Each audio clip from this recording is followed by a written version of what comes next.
What's going on, y'all? Chuck Nunface here. Today we're going to take a look at this one. I have something here from Oz Machine Company. This is on loan from my good buddy Doug, aka Sharp_Marbles on Instagram. He's the guy who let me borrow the Benchmade 710, and he also sent this one along with one other for me to check out as well. So we're going to go ahead and take a look at it. Subscribe button is right there. Please consider subscribing to the channel. I certainly would appreciate that. It helps me out a lot. Turn that notification bell, and you will always be notified of my content, because the YouTube has a way of hiding stuff from people. And so definitely, if you're interested in my content and you want to be able to see more of it, turn on that notification bell as well. So let's go ahead and take a look at it. I kind of just did that for suspense purposes, but this is the Oz Machine Company XL. Roosevelt XL, I should say.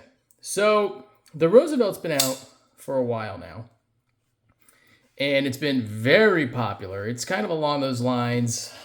I mean, you can pretty much call it a hype beast for sure. I mean, it's very reminiscent of several years ago when the Canigarias first came out and they were impossible to get. It's got Holt vibes, you know, when Holt started coming out with the Morpheus and their line of knives.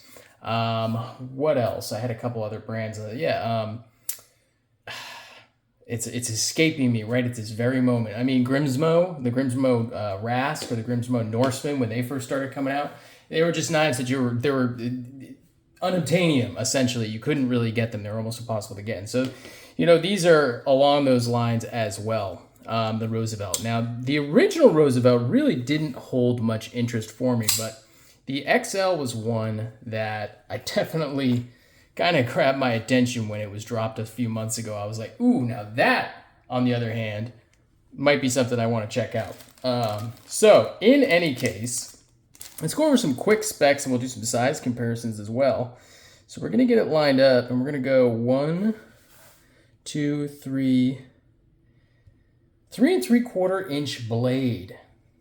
Look how tall that blade is. And it's about overall length. We're going to be going at, let's call it 1, 2, 3, 4, 5, 6, 7, 8, 8.5 inches overall with a 3.75 inch blade. And look at the height on that blade too. We're looking at over 1.5 inches tall on the blade. And that's basically a full, it is, not basically, that's a full flat grind right there. So that's a tall, flat grind. Gonna be pretty thin behind the edge. I don't have those specs on me or anything like that, but that's a nice, tall, flat grind. Great action too. Any case, let's do some size comparisons. Well, actually, first, hold on. So as configured right here, this is not the original configuration of the knife.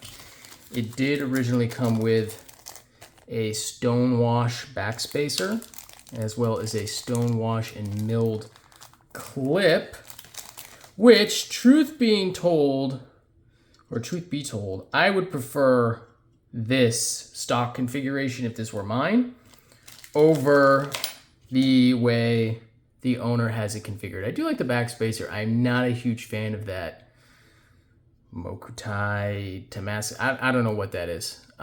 But I'm not a huge Zirkutai. I don't know. Anyway, not a huge fan of that. I like it on the backspacer. Don't like it so much on the clip. I would opt probably for the stock configuration, but it's not mine. I'm not going to take it apart and change the way the owner has it. Doug's got it the way he wants, so I'll just go ahead and leave it at that.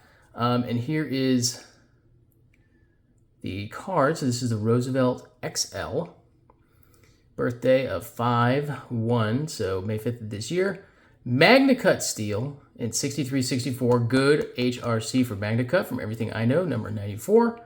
All TI construction, and then the maker's signature on there as well. Oz Machine Company. Very cool. And notice it is called the Roosevelt. Quick pet peeve, cannot stand when this knife is called the Rosie.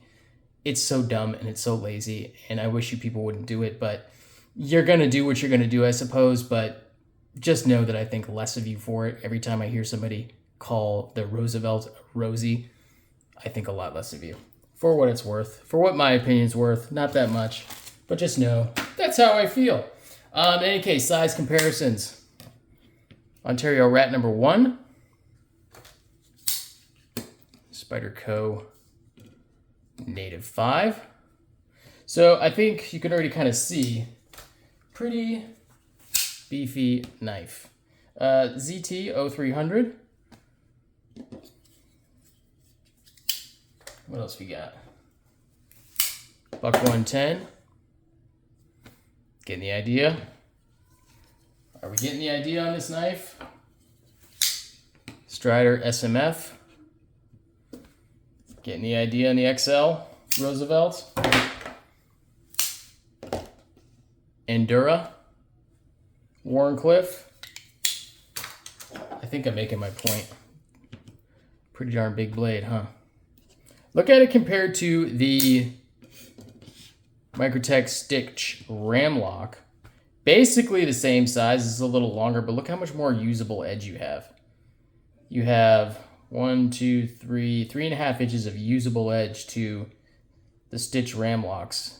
Barely 3 inches, just over 3 inches. But 3 inches. So you get an extra ½ inch of edge on that too, for basically the same size knife. The Stitch is a little silly like that, but sometimes you like something because you like something. So, you know, no judgments there. Let's see. Hinderer XM18 buoy. And I think I have one more. Yeah, I do. Microtech Amphibian. So yeah, this thing's not small. This isn't a review. I'm not going to review this knife. We're just going to call this an overview and initial impressions. Really, it's just an overview. I do have permission from the owner to kind of EDC this knife and everything else. I don't know if I'm actually going to review it, though. I think I'm just going to enjoy it a little bit, take some pictures of it, put them on Instagram. I am going to use it a little bit because this is one that, quite frankly, I would like to get. If I could swing one, if the one came by at the right time, I would like to get one of these. This is really nice. I really enjoy this knife. Just the regular Roosevelt, it's going to be too small. It's going to be too diminutive for me. I mean, I know probably in hand it performs really well, but it's got big time Native 5 vibes, which is like, this is a good knife. There's nothing wrong with this knife. And those of you who own a Roosevelt are probably going to chime in and say, it's nothing like the Native 5. It's nothing like the Native 5. It's more hand filling, everything else. But I know that the regular Roosevelt would not be for me. I know that the XL would be more my style. Beautiful finger choil right there. So if you want to choke up on the blade and get some nice precision cuts, push cuts, something like that, going through cardboard, anything like that, you can be back on the handle like this, choke up, plenty of handle, and it's also quite light. I mean, this thing is really milled out. I'm trying to get a good... It's got deep milling pockets in there. And it's hard to see. I don't know if I'm going to be able to get my light to capture them. But basically, the whole inside is deeply milled with big pockets. I don't know if they're really going to come out on video. Maybe I can get them from this side. Yeah, you can see them a little bit better that way. Do you kind of see them in there? Yeah. Nicely milled. It's light. I don't know how much it weighs, but it's light. And it's a big, nice, light knife. Great action. Fantastic action on the open and the close. Fairly certain you can do skiffs on this. Don't know what it comes with. It may come with skiffs already. I don't know. Nice laser engraving there. All stone wash. I would say acid stone wash. Both on the scales and the blade. Nice swedge there. Gonna thin out that tip with that swedge. That's very nice. A lot to like about this. This is a really impressive knife. I don't think I'd go... I don't even know what the secondary is on these. If I could swing it at the time, I'd probably go table on something like this if I had it on me, if I was able to do it. I wouldn't pay over table. No way. I wouldn't. I mean, the market nowadays, I don't think anybody's paying over table for anything, and they shouldn't be, because, you know, times ain't what they used to be, and we're spoiled for choice when it comes to knives. So paying over table price and getting caught up in hype. A couple years ago, the Roosevelt was definitely a hype beast, and people were paying way crazy prices for it. that's not the case anymore. I don't think. I'm not plugged into the Roosevelt market. But I don't think that's the case anymore, just from kind of what I've seen. But I would definitely get one of these. No doubt about it. I like this a lot. This is a nice knife. Yeah, if you want to get something like this, you probably got to sign up be on his mailing list. Sign up for a drop, try to catch a drop, something like that. Try to catch a spot where you buy a spot, something like that. I'm not 100% sure how how Oz Machines company's purchasing process is. I'm not really plugged into it just because this is the first knife from them that I've been interested in. So I'm not really plugged into the way to purchase it, but I would imagine if you go to his website and you sign up, you'll probably get alerts on when you're going to be able to, try to get a spot for a build. And in any case, yeah, great knife. If you like a bigger knife, and you're looking for a premium USA made, I'm 99% sure this is USA made. Am I wrong? Don't quote me on it, but I'm 99% sure these are USA made. If not, they're North American made. There's a chance they're Canadian, but go ahead and drop a comment. Let me know where these are from. But in any case, yeah, that's going to do it for me. Oz Machine Company, Roosevelt, not Rosie, XL. Very impressive knife. One I would not mind adding to my collection if the opportunity came up. It's really nice. Yeah, that's going to do it for me. Give me a follow on Instagram at Chuck_Nunface. Follow my friend Doug at Sharp_Marbles. Go check these knives out. Stay tuned for the next one. Drop a comment. Share this video out there. Peace.